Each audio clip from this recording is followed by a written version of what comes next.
제2단원, 제2단원 문자와식 단원이 바뀌었습니다. 자, 그래서 첫 번째 시간은 문자를 사용한 식, 그 다음에 곱하기 나누기 기호의 생략에 대해서 공부해 보도록 하겠습니다. 자, 그렇다면 우리가 문자를 사용하는 이유는 식을 간단하게 나타내기 위해서죠. 자, 그럼 예를 한번 들어보도록 하겠습니다. 만약에 한 개에 100원인 빵 3개의 가격이 얼마냐 이렇게 물어봤을 때 이거 300원 아닙니까? 100원이 3개니까. 그래서 우리가 이거를 100 곱하기 3 이렇게 나타내지 않습니까? 그래서 만약에 여기 3개가 아니고 어떤 문자가 온다면, 자, 예를 들어서 한 개에 100원인 빵 A개의 가격은 얼마냐? 그럼 마찬가지입니다. 100원 곱하기 A 원 이렇게 써주면 될 것이다. 자, 또 다른 예를 한번 들어보도록 하겠습니다. 10의 자리가 4, 1의 자리가 5인 두 자리 자연수. 이거 당연히 45 아닙니까? 근데 이제 우리가 이걸 문자로 나타낼 때는 풀어서 씁니다. 무슨 얘기냐면 45라는 것은 4 곱하기 10, 10의 자리가 4라는 것은 4 곱하기 10이죠. 그 다음에 1의 자리가 5라는 것은 5를 이야기하는 거죠. 그래서 45를 이렇게 풀어 쓸 수가 있습니다. 자, 그래서 만약에 우리가 10의 자리가 A, 1의 자리가 5인 두 자리 자연수를 구해라. 그럼 어떻게 하면 되겠습니까? 10의 자리가 A니까 A 곱하기 10, 1의 자리가 5니까 5. 그래서 A 곱하기 10 더하기 5 이렇게 나타내면 되겠습니다. 그럼 만약에 1의 자리에도 만약에 문자가 들어가 있다. 10의 자리가 A, 1의 자리가 B인 두 자리 자연수를 구해라. 이거 어떻게 하면 되겠습니까?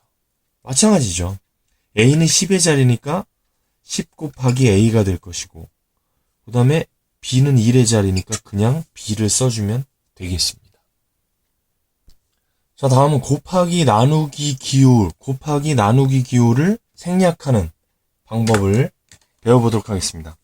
그래서 곱하기 나누기 기호를 생략하는 이유는 간단하게 표현하기 위해서죠. 그렇지만 너무 간단하게 표현해서 혼동이 되면 안 되니까 혼동이 되지 않는 범위에서 가장 간단하게 표현하기 위해서 곱하기와 나누기를 생략하는 겁니다. 자, 그럼 어떤 법칙이 있느냐면 예를 들어서 A 곱하기 B다. 그러면은 곱하기 기호를 생략을 해서 A, B 이렇게 써준다는 것입니다. 그럼 만약에 A 곱하기 B다. A가 이렇게 똑같은 문자가 두 개가 반복이 될 때는 우리가 배운 거듭제곱 있죠. A제곱 B 이렇게 써준다는 것입니다. 어렵지 않죠?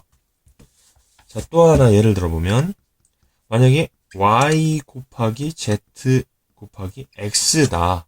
이럴 때는 알파벳 순서에 따라서 써줍니다. 따라서 X, Y, Z. 그래서 곱하기 기호를 이런 식으로 생략해 주면 되겠습니다. 마찬가지로 나누기 기호도 우리가 생략할 수 있는데요. 만약에 A 나누기 B다. 그럼 우리 나누기는 어떻게 하기로 했습니까? 곱셈으로 고치기로 했었죠. 그럼 A 곱하기 B의 역수니까 B분의 1이 될 겁니다. 따라서 B분의 A. A 나누기 B는 B분의 A라고 우리가 쓸 수가 있습니다. 자, 나누기 중에 하나 더 해본다면 만약에 마이너스 5 나누기 A가 있다. 그렇다면 이걸 곱으로 고치면 마이너스 5 곱하기 A분의 1이 될 겁니다. 그렇다면 이것을 A분의 마이너스 5 이렇게 써도 되지만 마이너스를 앞으로 빼서 마이너스 A분의 5 이렇게 써도 되겠습니다. 네, 기호의 생략에서 두 번째는 1의 생략입니다. 1을 생략한다는 거죠. 뭐냐면 자, 1 곱하기 A. 우리가 만약에 2 곱하기 A면 2A 이렇게 씁니다. 숫자부터 쓰는 거죠. 문자와 숫자이고. 그런데 만약에 1 곱하기 A라면 1A 이렇게 쓰지 않습니다. 1A라고 쓰지 않고 A라고 씁니다. 그래서 1 곱하기 A일 때는 A라고 써준다. 마찬가지로 마이너스 1 곱하기 A다. 그렇다면은 마이너스 1A라고 쓰지 않습니다. 이렇게 쓰지 않고 마이너스 A 2를 생략해준다. 이렇게 써줍니다. 자, 그런데 또 0.1 곱하기 a가 있어요. 0.1 곱하기 a면 우리가 2를 생략해서 0.a 이렇게 쓰지는 않습니다. 자, 어떻게 쓰냐면 이럴 때는 0.1을 다 써줍니다. 0.1a 이렇게 써주면 되겠습니다. 예, 세 번째, 기호의 생략 세 번째는 ABC 순으로 쓰라는 거죠. 만약에 아까 했던 건데요. B 곱하기 C 곱하기 A라면 A, B, C 이런 식으로 알파벳 순으로 써주라는 거죠. 마찬가지로 B 곱하기 C 곱하기 C다. 그럼 B, C 제곱 알파벳 순으로 써주면 되겠습니다. 자, 다음은 가장 많이 혼동되는 것 중에 하나인데요. A 나누기 B 곱하기 C인데 B 곱하기 C에 괄호가 없을 때랑 있을 때를 한번 비교해 보겠습니다.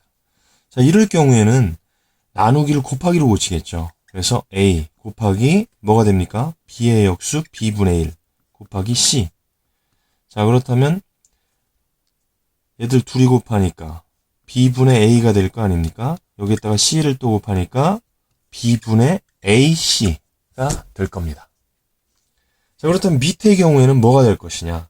자, 밑의 경우에는 여기 괄호가 쳐져 있죠. 그래서 이걸 먼저 계산을 한 다음에 나누기를 하니까 A 곱하기 B 곱하기 C분의 1이 되는 거죠. B 곱하기 C를 먼저 계산하니까.